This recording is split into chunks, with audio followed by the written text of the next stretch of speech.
कि सच्चिदानंद रूपाय विश्वोत्पत्त्यादि हेतवे। सत्य क्या है? सत्य माने सत्य।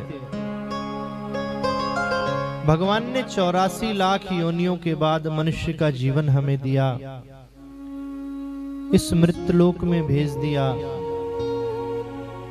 कितना समय हमें यहाँ पर बीत गया, क्या हम उस सत्य को जान सके या जानने का प्रयास किया? जब हम छोटे होते हैं तो माता पिता अच्छे लगते हैं। बच्चा माँ की गोद से अगर उतर जाए तो रोने लगता है, खिलौने अच्छे लगते हैं।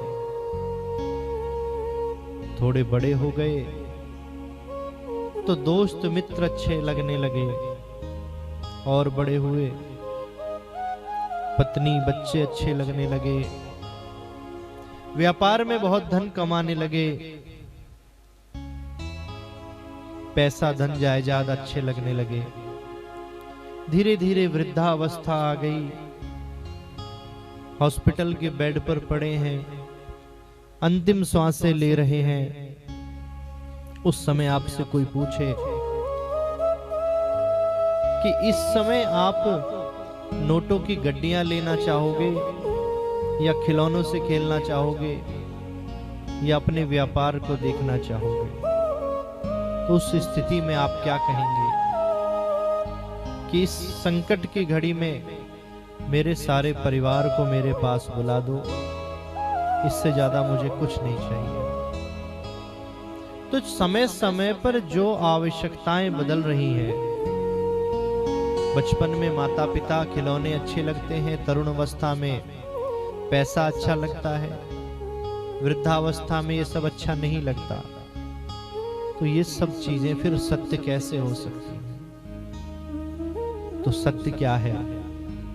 जो हमारे जन्म लेने से पहले था, जो अब भी है और हमारे बाद भी रहेगा, वो परमात्मा ही सत्य है। इसके अलावा इस संसार में और कुछ भी सत्य नहीं है। चित माने प्रकाश, जिसके पास करोड़ों सूर्यों का प्रकाश हो और अपने प्रकाश के द्वारा हमारे हृदय के अंधकार को दूर कर सके, वो भी वो परमपिता परमात्मा ही है। तीसरा शब्द है आनंद, तीनों को जोड़कर बन गया सच्चिदानंद।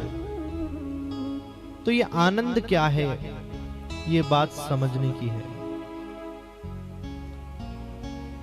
बहुत सुंदर कोठी बंगला बना लेना, लाखों रुपए के गद्दे डलवा लेना, सुंदर एयर कंडीशनर, सब चीज व्यवस्था आपके अनुसार, और सारी चीज अनुकूल होने के बाद, करोड़ों रुपए घर में खर्च करने के बाद,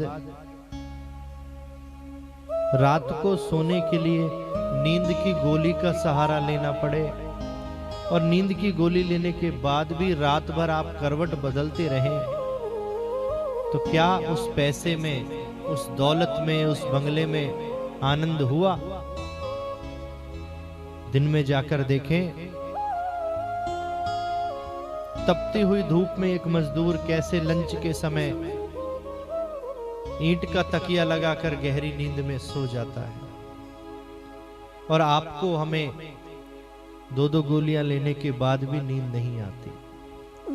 तो आनंद में और सुख में बस इतना सा ही अंतर है कि पैसे से सिर्फ आप सुख इकट्ठा कर सकते हो, और आनंद बिना भगवान की कृपा के प्राप्त करना संभव नहीं।